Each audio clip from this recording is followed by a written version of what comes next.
rate. He switched off the transmitter and scanned the radar antenna manually. He slowly swung it back and forth, attempting to fix the direction of the jammer by finding the direction of maximum signal strength. He found that the enemy had anticipated him again, and the jammer's signal strength varied. However, he finally stopped the antenna, satisfied that he had pointed it at the jammer. The infrared detector confirmed that there was something in the direction the antenna was pointed, but it appeared to be too small to be the warhead. He then activated the manual piloting controls. He started the fuel pumps winding up, and swung the ship to point normal, to the line of sight to the jammer. A quick blast from the rocket sent the image of the jammer moving sideways across the screen. But of greater importance, two other objects moved across the screen faster than the jammer, indicating they were nearer to the ship than was the jammer. He picked the one which appeared the nearest to him, and with a series of maneuvers and blasts from the rocket, placed the object between himself and the jammer. He switched the radar on again.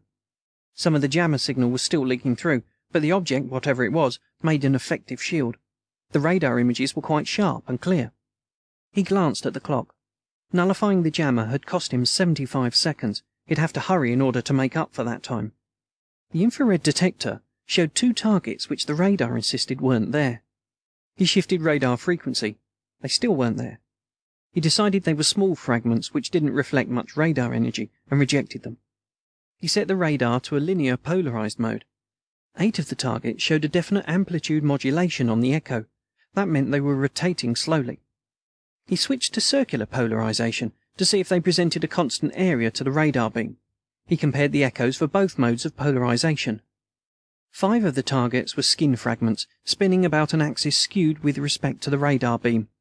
These he rejected. 2 more were structural spars. They couldn't conceal a warhead. He rejected them. After careful examination of the fine structure of the echo from the last object, he was able to classify it as a large irregular mass, probably a section of computer waving some cables about.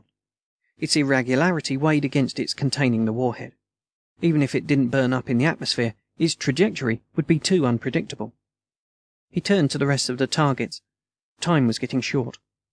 He extracted every conceivable bit of information out of what his detectors told him. He checked each fragment for resonant frequencies, getting an idea of the size and shape of each. He checked the radiated infrared spectrum. He checked the decrement of the reflected radar pulse.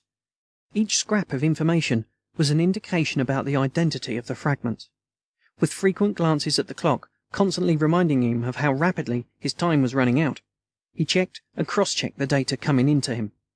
Fighting to keep his mind calm and his thoughts clear, he deduced, inferred, and decided.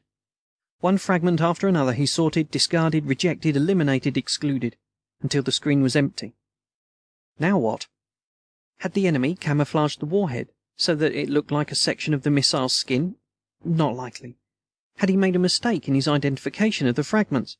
Possibly, but there wasn't time to recheck every fragment.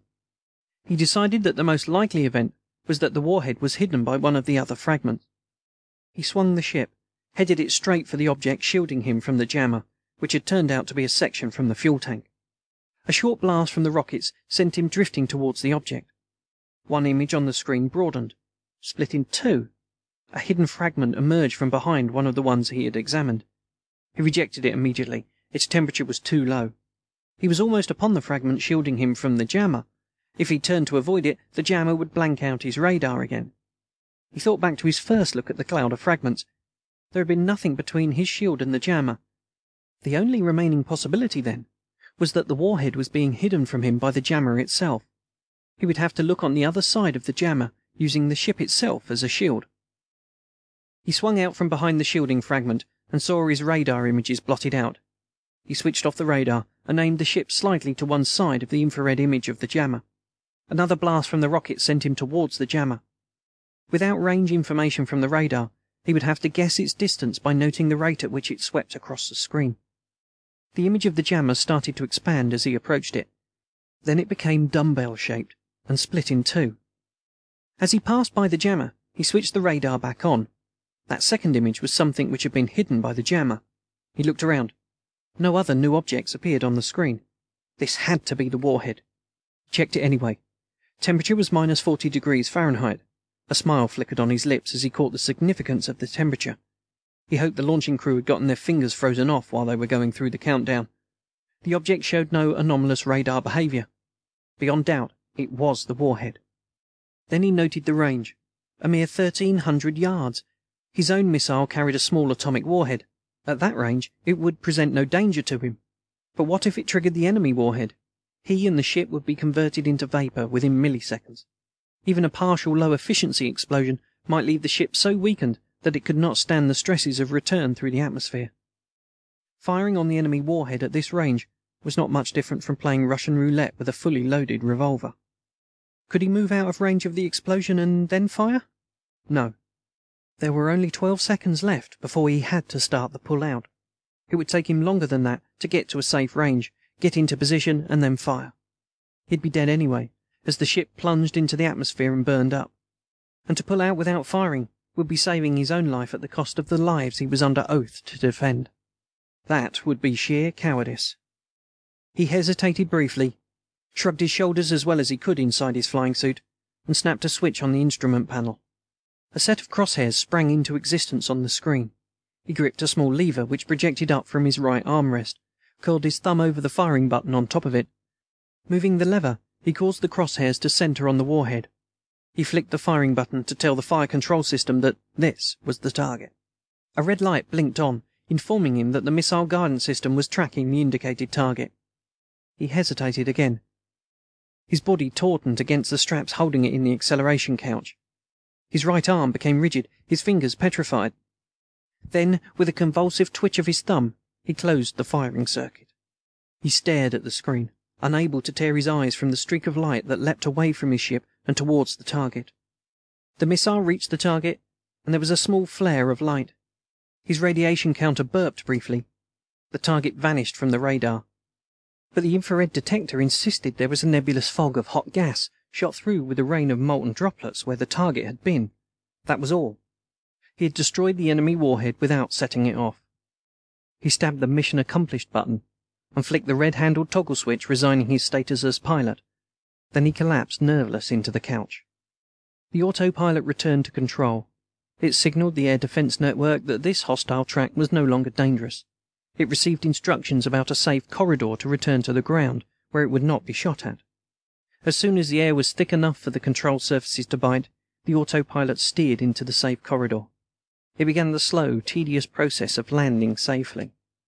The ground was still a long way down.